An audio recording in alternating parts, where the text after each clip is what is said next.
Et quand les prêtres sont venus dire à Pilate, le Romain, n'écris pas celui-ci est le roi, mais écris qu'il a dit. Pilate dit ce que j'ai écrit. C'est ça qui est écrit, ne change pas. Et Jacques va nous dire, pensez-vous que l'Écriture parle en vain? Et le Seigneur Jésus va nous dire, l'Écriture ne peut pas être anéantie. Si l'Écriture a appelé Dieu des hommes, vous ne pouvez pas, c'est une année d'Écriture, c'est écrit ou c'est pas écrit? Mais Dieu dit c'est écrit. Alors, donc, on ne peut pas changer. Même si ça ne vous plaît pas, mais c'est écrit. Donc, si c'est pour m'accuser de me faire, d'après vous, je blasphème parce que homme je suis, je me fais Dieu. Mais dans le psaume 82, non. Voilà, il est dit, j'ai dit, vous êtes des dieux. Or, si l'Écriture donne le titre de Dieu aux hommes, alors on ne peut pas l'anéantir, ça vous dit, on ne peut pas, arrêtez de tourner, mais c'est écrit, l'Écriture là. Alors, vraiment. Voilà. Si c'est pour ça, regardons, la loi que vous acceptez, mettez les dans votre loi. Il m'a dit que voilà, c'est une chose que vous acceptez. Donc, comment on fait? Et là où les gens n'ont pas parlé, parce qu'au moins ils avaient un peu de respect pour l'Écriture. Et nous, de nos jours, comme je dis, Dieu dit une chose, souvent on lit noir sur blanc, pardonnez-vous, mais il ne pardonne pas. Voilà.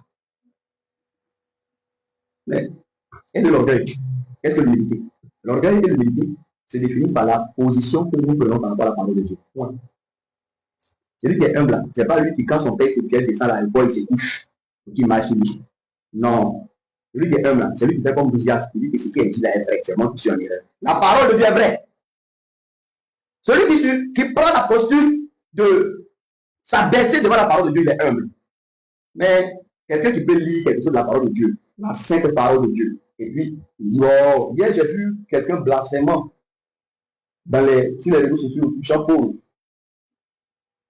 blasphémant, disant des insanités. Disant des insanités sur Paul.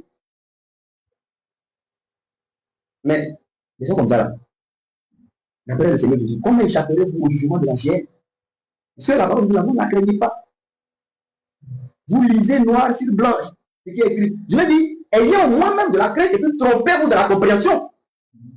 Est-ce que vous comprenez ce que je dis là? Mais ça veut dire que, dit gaillardement, il dit que, Paul dit, je ne permets pas la femme ici. C'est Jésus qui appelle les gens, mais c'est Paul qui appelle les gens.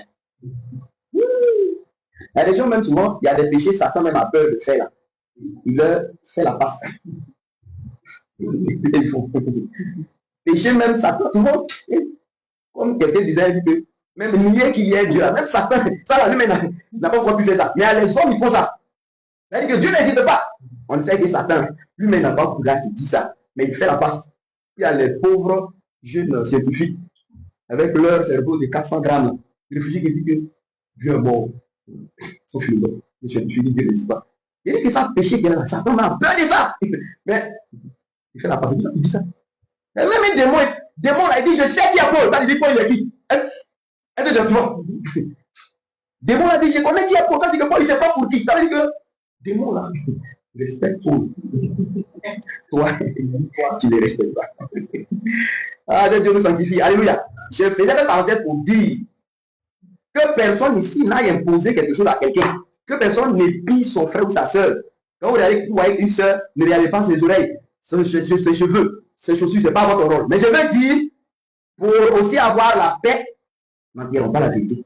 Rappelons-la avec douceur, avec fermeté, en laissant chacun de nous, enfin chacun dans la liberté d'obéir. Mais je veux que vous sachiez que dans l'Écriture, Dieu a dit des choses sur le vêtement, surtout pour nos sœurs. Il a dit des choses sur les ornements. Considérez-les. Il a dit des choses sur la chevelure. Et si Dieu dit qu'il ne veut pas de tresse là, ce n'est pas la fin du monde. Et il a le droit de dire ça. Et il a dit. C'est dit. Voilà, c'est dit. Même Pilate ne savait pas ce qu'il a écrit. Pilate, oh, c'est pas l'homme le plus recommandable. Hein. Mais il dit ce que j'ai écrit là. J'ai écrit. Point. Ça ne vous plaît pas, mais c'est ça que j'ai écrit. Et le Seigneur dit l'écriture ne peut être anéantie. Donc, une chose qui est écrite là. C'est écrit. Bon, moi, j'ai dit qu'on ne fait pas triste. Tu dis que j'exagère. Peut-être que tu as raison. Devant le Seigneur, je dis, mais oh, attendez, pourquoi tu as empêché à mes filles de se tresser? Il dit, Seigneur, il y a vu dans ta parole qu'elle ne s'est pas dit de tresser. Non, tu as mal compris. Pardonne-moi, mon Seigneur. Pardonne-moi. Pardonne-moi, oh, je n'ai pas bien compris ça, pardonne-moi. C'est bon? Mais il retourne la chose. Toi, tu viens te dresser.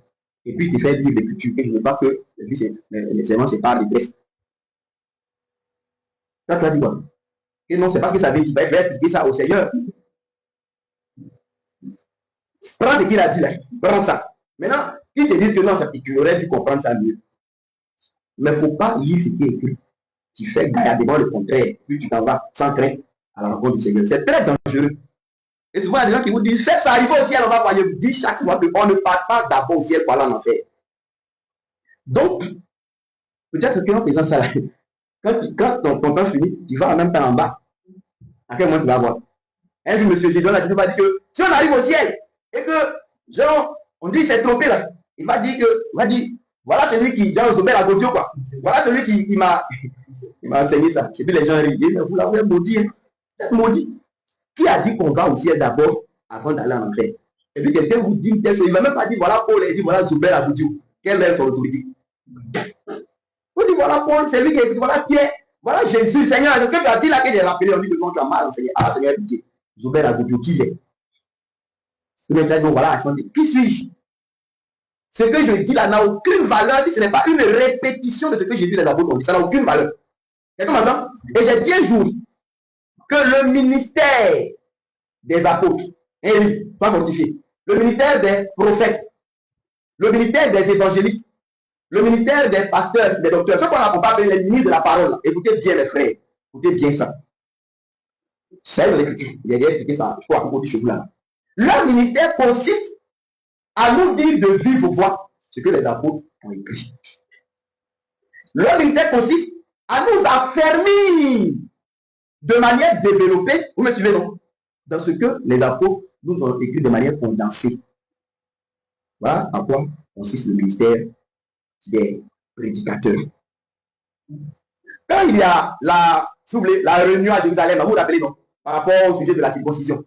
Les apôtres ont écrit une lettre. Donc ça, c'est une épître, c'est une image, tout ça, ça nous enseigne. C'est les apôtres qui ont écrit la lettre. C'est eux qui se sont concertés avec le Saint-Esprit, qui ont dit que voilà ce qui est convenable de faire. Mais quand ils ont écrit la lettre, là, ils les ont envoyés, ils ont envoyé la lettre avec Paul, Barnabas, mais accompagné donc de Jude et puis de Silas. Et ils ont dit, nos bien-aimés, Jude et Silas, vous diront de vivre voix les mêmes choses. Nos bien-aimés, Jude et Silas, vous diront de vivre voix les mêmes choses. Voilà en quoi consiste moi mon ministère. C'est de vous dire de vivre voix ce que les apôtres ont écrit. C'est de vous développer, pour vous affermir dans ce que les apôtres ont écrit de manière condensée. Vous voyez la lettre là? On a même le précis dans Acte 15, ce que les apôtres ont écrit. Voilà ce qu'on a dit, il est convenable pour garder la fornication. Vous voyez non? Mais maintenant, Jules et Silas arrivent, comment ils disent de vivre voix la chose?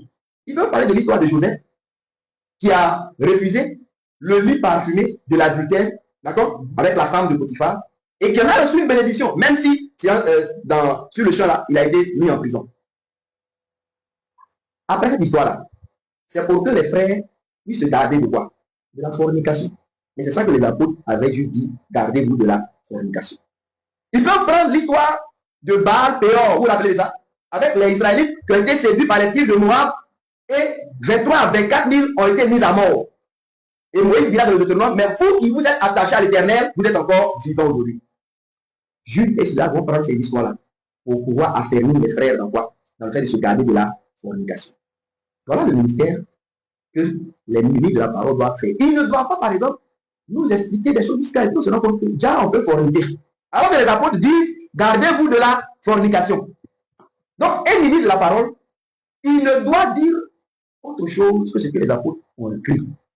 Ce que Jésus et les apôtres ont écrit. Mais comme dans une écriture, dans une lettre, c'est quelque chose de condensé, c'est quelque chose de simple, c'est quelque chose de résumé. Alors l'Esprit de Dieu choisit des apôtres, des prophètes, des évangélistes, des pasteurs, des docteurs, pour pouvoir leur donner toutes les écritures, afin qu'avec ça, ils affermissent les enfants de Dieu dans la vérité qui est condensée dans donc les instructions ou les recommandations du Seigneur et de ses apôtres. Donc, toutefois que quelqu'un vous explique des choses jusqu'à, et puis quand vous regardez dans le fond, ça vous conduit à faire le contraire de ce qui est dit. La personne est animée de l'esprit de Satan. C'est Satan seulement qui défend, ne mangez pas sinon vous mourrez. Il explique profondément, et puis après vous vous rendez compte que, en fait, le commandement qui dit de ne pas manger là, ça peut aussi signifier de manger, vous manger. C'est Satan qui fait ça. Amen. Voilà.